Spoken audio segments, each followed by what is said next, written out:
ये राज्य सरकार को और सिरोही के जिला प्रशासन को अल्टीमेटम है, अलर्ट है ये कि पिछले 4 महीने से जिन घोटालों की जांच को दबा करके बैठे हुए हो, उसकी जांच रिपोर्ट तुरंत सबमिट कर दो, वरना आने वाले दिनों में इससे भी व्यापक जन आंदोलन होगा।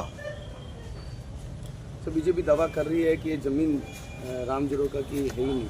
इसके बारे में आप चाहें तो सिरोही में जो भी 60 साल से ज़्यादा उम्र के बुजुर्ग हैं, उन सब से आप जानकारी ले सकते हैं। और आपके बीच में भी 3, 4, 5 लोग सिरोही के ही हैं, उनसे भी आप जानकारी ले सकते हैं। और आप नगर परिषद में जाकर के ब्रह्मलीन जयरामदास जी महाराज ने ये नियमन करने के लिए जो आवेदन किया था, जो अर्जी दी थी, उसका आप जाकर के अवलोकन कर सकते हैं कि ये नियमन किस आधार पर हुआ। ये जमीन यदि राम जरोका के अधिकार क्षेत्र में नहीं थी तो क्या जयरामदास जी अपने घर से लेके आए थे? वो 40-50 साल से सेवा में थी राम जरोका मंदिर के, इसलिए उसका नियमन हुआ। जब ये नियमन के लिए आवेदन किया कि लोग इस पर कब्जा करने की फिराक में, पर हम सबका दुर्भाग्य है कि जो बीजेपी धर्म की बात करती है, राम की बात करती है, उसी के लोगों ने ये सारी लूट की, डकैती की।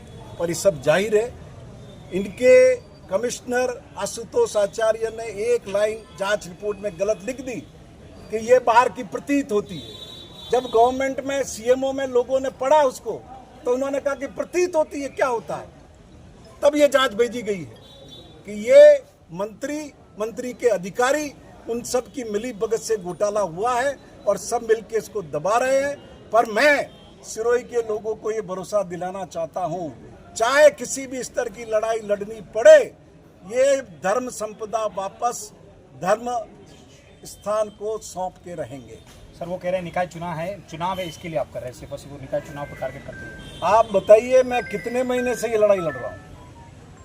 सबसे पहले पिछले साल हमने कलेक्टर को 9 दिसंबर को ज्ञापन दिया था 5000 लोगों के साथ में, आपको याद होना चाहिए।